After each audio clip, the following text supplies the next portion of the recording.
Ayan guys, nakita nyo ngayon kung papaano tayo nagpapalitan ng lambat dito sa laot. Medyo mahaba-habang proseso kasi mula dito sa amin, lipat. Kung sa kanila, lilipat din sa amin. So, ayan. Parang 2 beses kang umarya pagka ganito. Yan yung sa kabila. Sa na lang. Apo. Ito naman dito sa aming side. Yan. Kaya.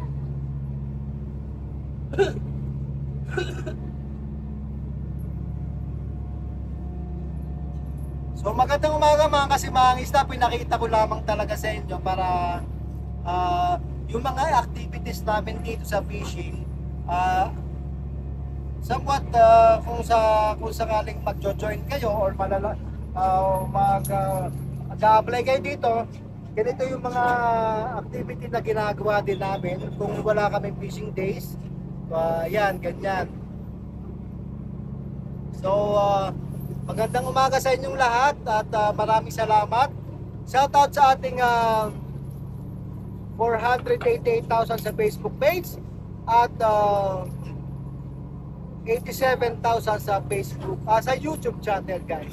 Ito po yung Kasimangis na magandang umaga. Nagpapalitan tayo ng lambat dito sa laot. Ayan. Thank you. Good morning. Good morning.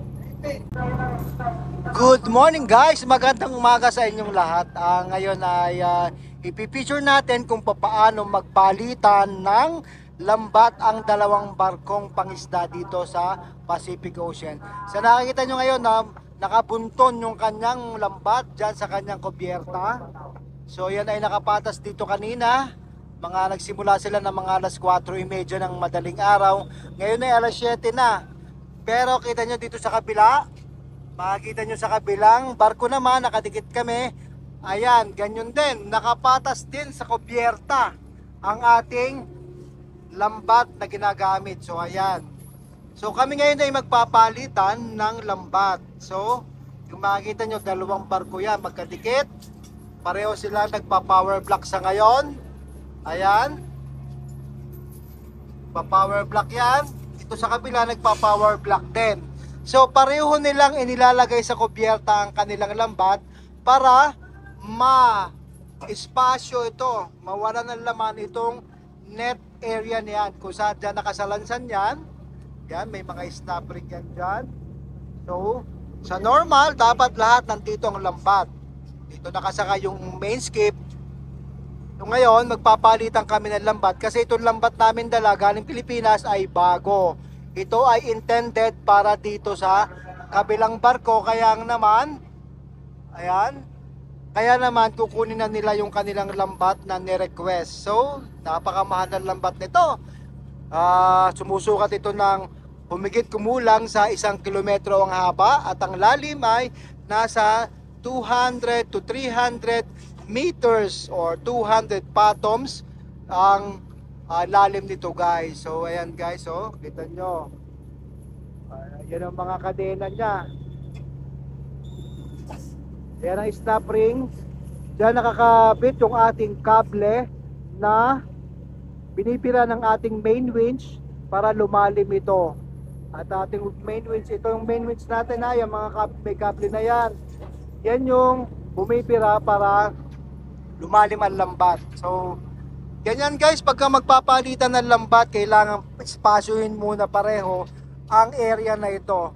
Para yung area na yan ay mamaya, yung lambat mula dito sa amin na ito ngayon, ang siyang ilalagay doon sa area na ito guys. So ganyan. Pagka naman nakuha nila ang lambat namin, ito naman babundok na lambat na ito ang pupunta naman doon sa area doon sa likod. So ganyan po magpalitan ng lambat dito sa fishing ground. Pero kung sa nasa port po tayo, mostly ang ginagawa, inilalatag ang lambat sa port o sa cemented area para mailadlad at ma-check din kung may mga sira pa rin. So, pagka ganito guys, ayan, kita mo ang taas-taas niyan.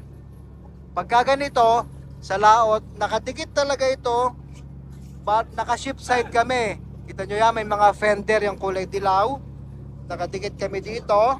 Ayan guys, ganyan ang itsura pagka kayo ay magpapalitan ng lambat sa laot. Kita nyo naman, parehong meron doon nagpa-power block dito, nagpa-power block din ng aking chipmate na yan. Yan po ay isang bembangers sa Gensan. So ito po ang ating opisyal, tumingin pa. So sa kabila naman, side naman doon sa kabila, ayan, nagpa-power block din sila. Nandun ang ating fishing master na dalawa. Ayan, nandun ang ating fishing master na dalawa. So ngayon, eto, halos magsasabay sila matapos ng pagpa-power block para mailagay sa kubyerta para mahawan or magkaroon tayo ng space sa bandang puwitan kung saan dyan talaga nakapwesto ang ating lambat pag tayo ay aarya na. Yan, tulong-tulong talaga, kapit bisig. Ayan, balikatan, both sides, pareho gumagana yan, oh.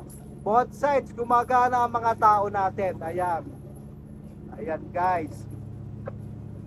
Halos magsasabay sila na matapos para mamaya makapangisda na kami. Maghahanap na kami ng grasya. So, power block.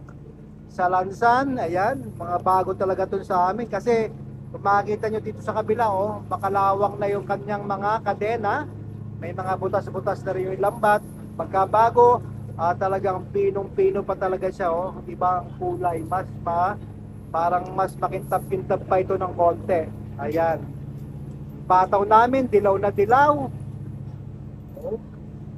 So dito sa kabila medyo maputla-putla na kasi matagal na itong ginagamit, oh. Kita nyo yung difference.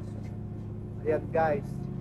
So pinakita ko lang sa inyo guys kung papaano ang proseso kung magpapalitan ng lambat ang dalawang barko at magka-idea tayo. Yan guys. So doon sa mga interesado lang naman, ayan. So ganyan ang proseso. As in gabundok guys ang lambat na yan. Tingnan nyo, oh. Talaga naman, napakahaba niyan. Dito sa kabila, ganun din, mataas din, oh. So, ililipat yan. Kaya talagang sabay na matatapos to. Mamaya, papakita ko sa inyo yung sunod na mangyayari pagka ito ay nailipat na. May mga ano pa yan eh. May itong kabilang ito, hindi ko alam sa dalawa kung alin ang mauna nalilipatan ng lambat. So stay tuned mga kasimangisda, yan. Mahaba talaga. Yan guys, nandito tayo ngayon sa kubyerta. Nakikita nyo yung ating pangapataw sa likuran natin. Ang tawag dito ay pataw guys. So ayan yung mga guys natin sa taas. Kaway-kaway, ayan. Kaway-kaway ang mga kasimangisda natin nandito sa ating likuran. So, gabun as in literal na gabundok guys dahil sa haba talaga at laki ng ating lambat na ating ginagamit. Ayan. Oh. Taas yan. So, punta tayo dito sa kabila.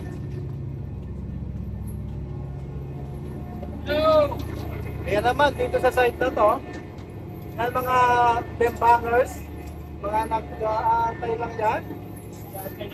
Gracia? Meron, baka may merienda.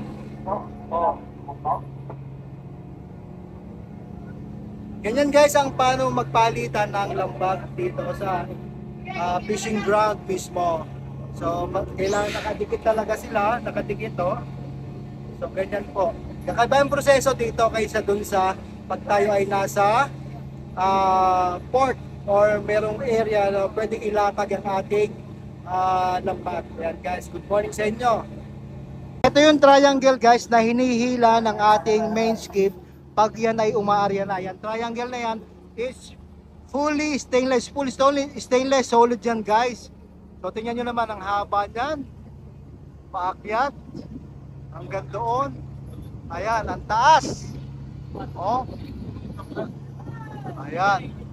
Ganyang kalaki ang lambat na nagkakahalaga ng humigit kumulang sa 50 million daw guys yan. 50 milyones ang presyo. Kaya talaga napakamahal ng fishing dito sa international commercial fishing guys. Talaga na sa lambat pa lang napakamahal na ng ating ginagamit na lambat. Ayan. So pinakita ko lang sa inyo para nakikita nyo rin talaga kung gaano kalaki yung lambat natin ginagamit na hindi basta-basta lambat.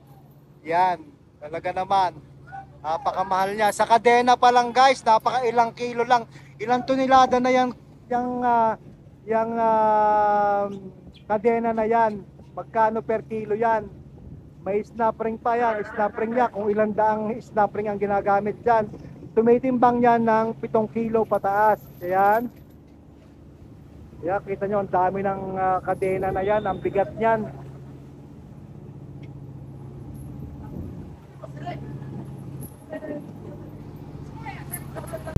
Yung hinahawakan ng ating maestro, isang triangle pa rin yan na pinakita ko doon sa baba.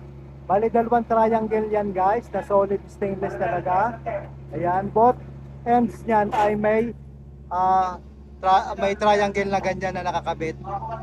Ayan.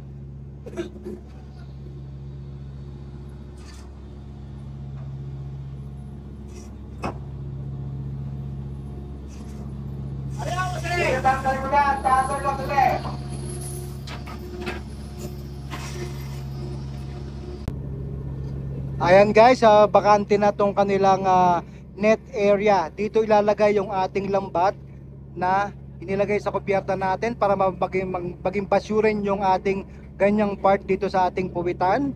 So ganyan ang mangyayari dyan. Basyo na dito, wala nang laman. So nabakante nila yan. Yan ang lambat na nakalagay dyan kanina. So ayan ngayon. Dito ililipat yung ating lambat na nandito sa ating barko ngayon. Kaya let's see kung paano ang ginagawa dito. Ayan guys, start na sila ng paglilipat ng lambat namin dyan sa net area nila guys. So ayan, ganyan, para din tayong umarya ng kawan or ng grupo ng isda na nagpa-power block tayo. Kaso nga lang galing sa kupyerta namin yung kanilang lambat, hindi galing sa tubig or sa dagat. Ayan.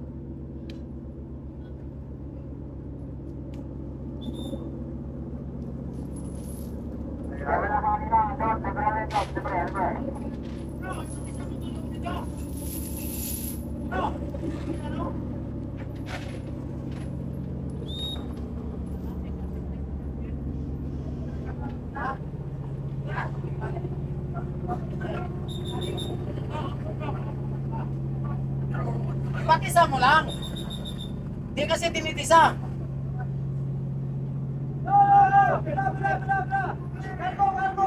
Kargo daw, pakabira.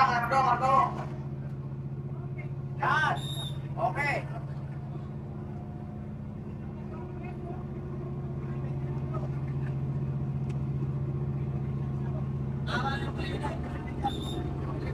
Tama nga yung kanina eh. Sila naman magkamada.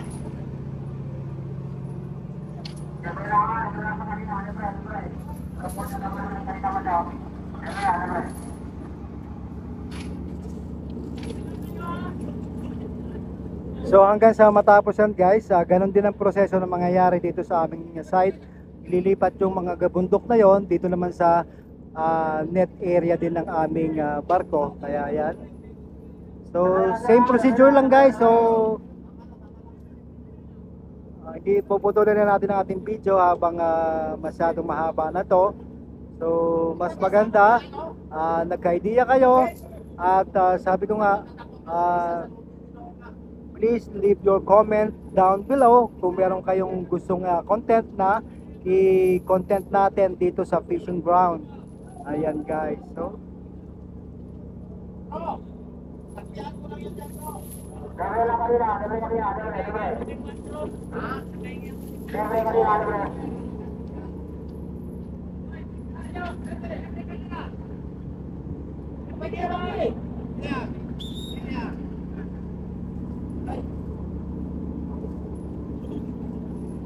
Kita nyo naman ako, ang laki-laki, ang lapad-lapad ni Purple Lilang.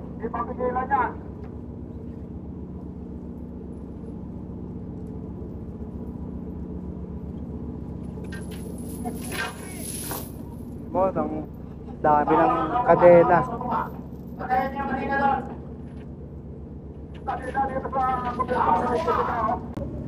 Sa mga previous vlogs natin, hindi talaga tayo nakakakuha ng ganitong view sa pagka sila ay nagsasalansan ng lambat dito sa kanilang net area dahil wala tayong pwedeng posisyonan at saka delikado. So ngayon, ito yung pinaka perfect timing na makita nyo rin yung backside na kung saan yung mga tao nagsasalansan sila ng lambat dito habang naglilipat tayo ng lambat mula sa atin. So ayan guys, so ganito yung backside view. Yan. Or back view ng ng isang fishing boat dito sa International Commercial Fishing. Yan. Detailed to guys kasi sabi ko nga wala tayong script na sinusunod dito. What you see is what you get guys. Kaya kusakan para kayo nanonood ng live sa atin. Ayan. So kailangan mailagay lahat ng mga lambat na nandito sa atin ngayon dyan sa area na yan. So mahaba-habang proseso to, matagal-tagal, kaya stay tuned mga kasimangista. Sana makaabol pa kami ng area dito ngayong hapon kasi sa panahon ngayon yan, medyo maganda naman ang panahon, medyo may konting kulimlim pero yan is pliable naman, pwede tayong lumipad mamaya para makapaghanap tayo ng isda. Ayan.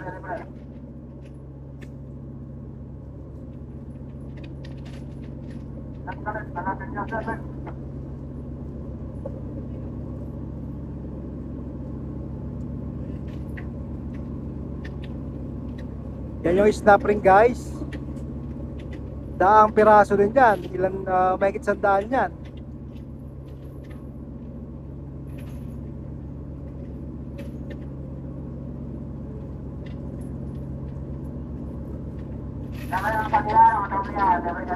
So hanggang dito na lang guys, mahaba na ang video natin. Imagine niyo na lang na nakapatas ng lahat yung ating mga lambat na to dito sa side na to. Maraming salamat mga kasimangista. Ito pa rin ang inyong simangista, Dapnilo po. Ayan. Thank you po sa ating 488,000 followers sa Facebook page at sa ating YouTube channel. Almost 58,000 na tayo guys. 58 na, malapit na. Baka 58,000 na ngayon. Hindi ko pa na-check kasi nasa laot tayo, hindi natin makapag-open ng Facebook at ng ating YouTube channel. So sabi ko nga sa inyo guys, pagka kami ay nasa laot, wala po kami signal, wala kaming wifi, kaya ipon-ipon na lang tayo ng video dito para pagtabi natin ay may maipost tayo na mapapanood nyo guys. Thank you guys for watching. Si Mangista, good morning.